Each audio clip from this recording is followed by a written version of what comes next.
Okay, get the serious face on. Okay, Richard, now, you ready? You okay? Yeah, let's go. Yeah. Do I just look straight at the camera, Liam? You can just look off slightly. Okay. So, tell us about your background in the forces.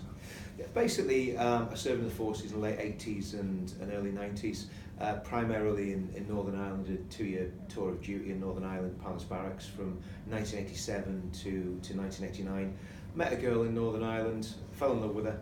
I've got to say that because I'm on camera. Married her, and I've been married to her ever since, and I've been living in Northern Ireland for the past 30 years. So how dangerous was it for you when you served? Well, it was dangerous. I mean, I had 2 known attempts on my life, one from a sniper attack and the other from an IED, a roadside IED. Fortunately, on both occasions I was completely uninjured, but it really was, I put it down to the providence of God, because the circumstances of both those attacks, if I'd have been a few metres closer to the explosion, or if I'd have been a few feet closer to where the sniper opened up, I probably wouldn't be sitting here talking to you today.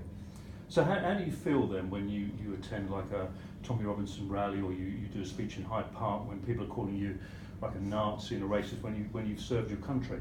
Well, it's ironic to me. They're the Nazis and they're the fascists. I mean, what we're actually standing for here, we're standing for freedom, and we're standing basically against 3 different ideologies. We're standing against Islamism, which is really the interpretation of Islam where people actually want to take over the whole world and create a global caliphate. And I think that is a lot more of a widespread interpretation than we probably choose to believe. And we're also standing against Marxism.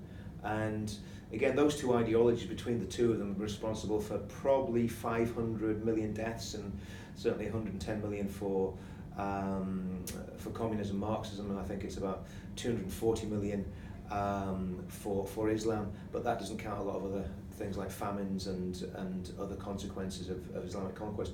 So when they accuse us of being fascist, all we want is our country to be a safe place for everybody to live together in peace and harmony, and that's our aim. We're not aiming to basically push anyone into a corner or destroy anybody. We want to live at peace with people. So what has been the sort of personal and emotional cost to you making a stand? Have you had threats? How difficult has it been for you? Yeah, I've had threats. On a personal, emotional level, it hasn't really affected me at all, to be quite honest with you. I mean, I've put it this way: I've lived in Northern Ireland for 30 years as an ex-soldier. I am a permanent target, and I will be until the day I die. That's just the nature of living in Northern Ireland. So it's nothing new in that respect. The problem is, obviously, I'm a bit more high profile now, so different people from different groups may well be taking an interest in me that I don't want to take an interest. I've had death threats on the internet. It doesn't bother me, to be quite honest with you. I'm very careful about my personal security. I've got security sorted out of the house, and so that doesn't worry me. But what it does worry me for is for my family. I don't want my family being targeted, or my family, being injured if someone did try to attack me or attack the house. So, as a person, if I love my country and I'm patriotic, care about war veterans, does that make me far right? I don't think so.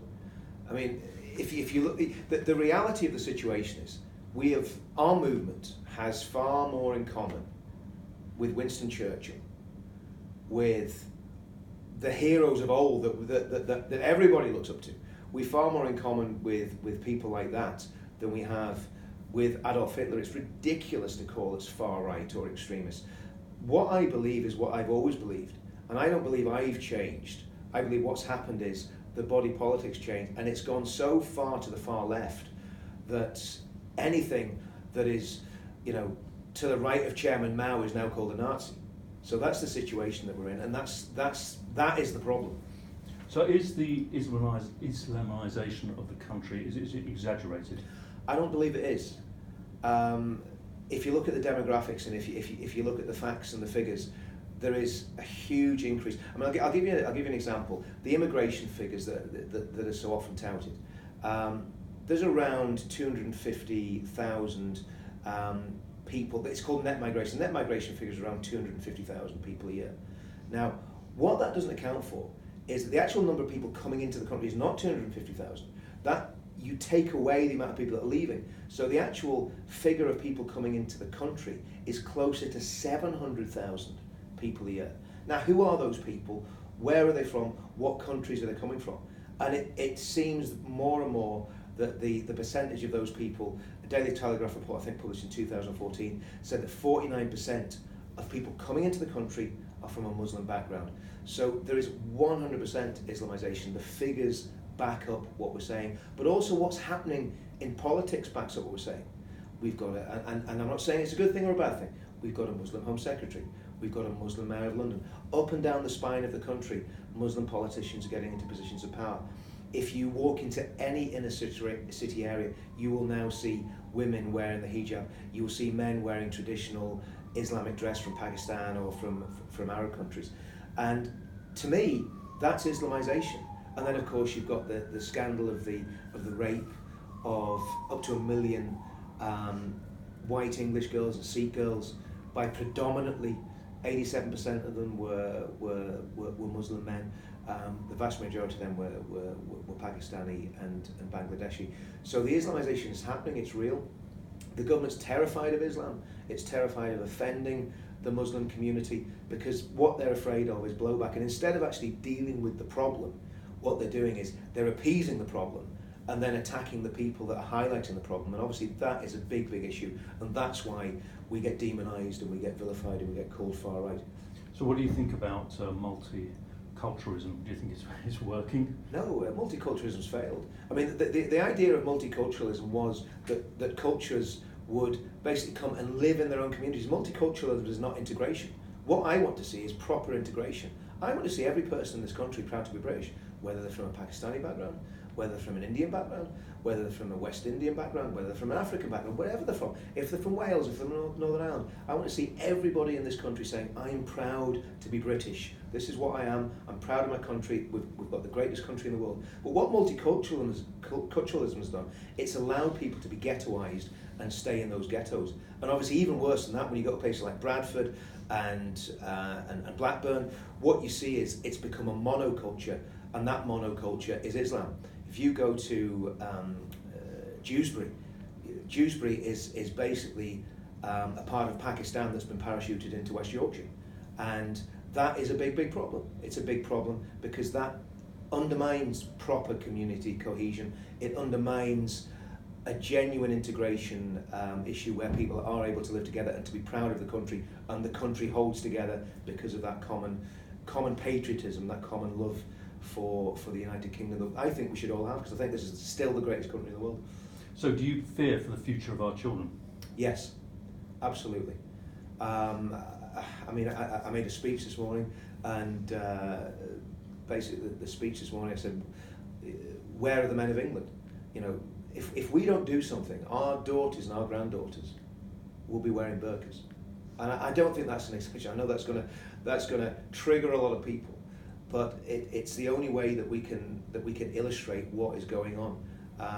The Islamization is taking place at such a rate that very, very soon there's going to be maybe 20% of the population will be Muslim. If only 2% of that population are radical jihadists, we've got a big problem. If 10% of them want a Sharia state, we've got a big problem. And these are things that nobody's talking about. It is being literally, the discussion is just not being had because it's too explosive for the mainstream media to touch it. And that's why, obviously, we're using outlets like this to get our message across. So censorship, has that really affected you, getting your message across? Absolutely. I had a Facebook account where I was getting, some of my videos were getting tens, hundreds of thousands of views. Some of my posts were being shared tens and hundreds of thousands of times. Literally 2 or 3 months ago, Facebook just closed my account down. Just closed it down. I've still got pages on Facebook. I can't access them. I can't post them, and that's a huge problem. And Facebook and Twitter and YouTube are the public square. Now that's how people communicate with each other. They don't go out and listen to people talking in the marketplaces anymore, talking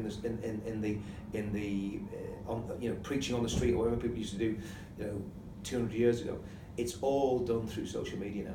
And to have that taken away just because you have an opinion that doesn't fit with those social media companies' agenda is absolutely scandalous. And of course, it is not just the social media companies that are behind this. There are people in government who are behind this, who are going to the social media companies and saying, take this one off, take that one off. We know that that's happening.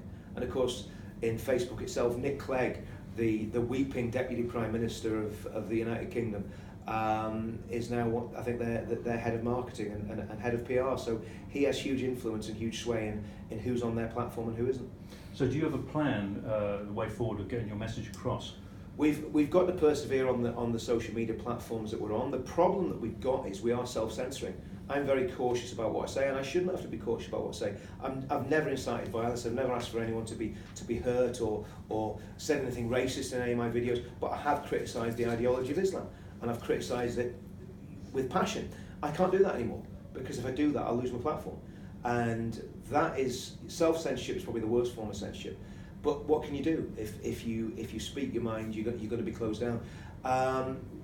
What plan do we have? I think what we've got to do, I mean, we've got a couple of different sites going. I've got UK freedommovement.org.uk, and that is basically a site for the UK freedom movement, which is a movement that we're trying to grow within the UK, which is basically traditional British values of freedom, equality, democracy and sovereignty. We want to promote those values. We want to teach people about those values. We want to teach people about the threats to those values. So that's one of the outlets that we've got. We're building up a mailing list for that, and I'd encourage anyone to go to that website, ukfreedommovement.org.uk. And we've also got UK FM News, which is trying to cover topical issues and again talk about them in a way that they're not being talked about in the mainstream, and highlight the problems that we've got in the country with the things that we've been discussing. So that's what we've got to do. We've got to go back to the old school way of getting people to search Google, find us on Google, and come to our websites. But even with that, I mean, we have the problem that Google can at any time they want just arbitrarily decide to drop our platforms or our web pages into a sandbox, and they'll literally never be found again. So it's a problem, but it's a problem that I think we can overcome, but it's going to take time. And I think what we do need, we 100% need alternative social media platforms that we control and that are there for free speech for everybody, including the left, because the left is such bad arguments, you can beat their argument in about 30 seconds flat. So is democracy dead in this country? It's dying. It's dying. Democracy died, or didn't die, it started to die when the vote of 17.4 million people was treated with absolute contempt by parliamentarians that were elected by those same 17.4 million people. The way that Brexit, I almost get enraged when I think about the way that Brexit has been handled by our government is a national scandal. It's made us a laughingstock, not because of Brexit, but because of the way our parliamentarians have completely ignored the will of the people. Now, what I'm angry about, I'm angry with the parliamentarians, but I'm really angry that the British people have not done what the Chinese have done, and basically surrounded Parliament and said, until you get this sorted out, we are not moving, and we're going to stay here until we leave the European Union, which is what we voted for. So I want to see 1 million people outside Parliament surrounding the place and not letting those parliamentarians out until they sort the problem out. Peacefully, of course, and without any violence or disturbance. But the British people are a little bit too tolerant, I think. So there's no British heroes left. You did a speech about this, that there doesn't seem to be that backbone anymore, that people are too comfortable and they're not standing up. I mean, there are some British heroes. I mean, I would, obviously we meet Anne-Marie later on today. I think Anne-Marie Waters is a British hero. I think Gerard Batten's a British hero. I think Lord Pearson is a British hero. And these are all political figures. I think Tommy Robinson is a British hero. And I mean, Tommy's been fighting this battle longer than any of us, and the resilience of that man, considering what he's been through, is absolutely phenomenal. There are British heroes, people like PC Keith Palmer, who was literally butchered in the grounds of Parliament by a jihadist. He was an army veteran. I think he was in the artillery. He'd done 9 years in the army, I think 12 years in the police force, and he fought that man hand to hand and until his last breath. He's a British hero. Unlike his snivelling boss, who sat on his fat backside in a car sweating and panicking and wouldn't get out of the car in case he got injured in the attack. See the difference? The policeman on the ground who's willing to take a stand against a jihadist, and his snivelling, pathetic little boss who's run hiding, cowering under the seat of his car. And we need to look to people like Keith Palmer and not to people like his boss who did nothing to lift a hand to help one of his colleagues. Final question, are you a British hero? No. Sure. That's it. No. Okay, thanks very much. Okay, Thanks, Liam. that's right. Good, Good man. All right, Yeah. Nice one, Rick. Everyone happy? Yeah. happy with that? Thanks, Liam. Pleasure.